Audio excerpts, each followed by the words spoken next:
Make sure your company uses approved and appropriate containers for all substances. Where necessary, make sure formal labels and identifications are included for dangerous goods. Refer to hazardous material data sheets for specific information on handling toxic substances. When transporting substances that represent a spill risk, make sure the containers are secure and working properly. Make sure any hoses or attachments do not leak or are not loose. Be careful unloading containers or drawing dangerous substances out of containers. With a bit of vigilance, you can prevent spills from happening in the first place, which is always the best approach.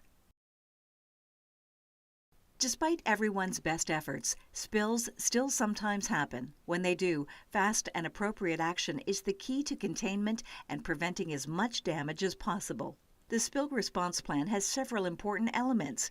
It should identify potentially dangerous substances that might spill. Identify the most likely causes of spills or accidents.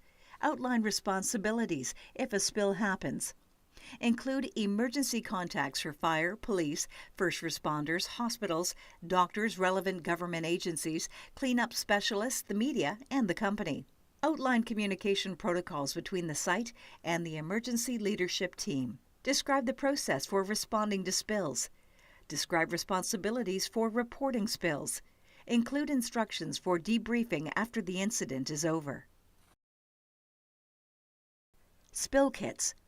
Your company should have approved spill kits available and accessible at all times for small spills. Spill kits are just what they sound like. Kits that contain absorbent material or sorbent pads, gloves, and other personal protective equipment, disposal bags, and other tools you might need to act quickly if a spill happens. Spill kits come in a variety of sizes and combinations. They also include instructions. You should know where your spill kits are located and how to use them. You should also know how to dispose of materials you use from a spill kit.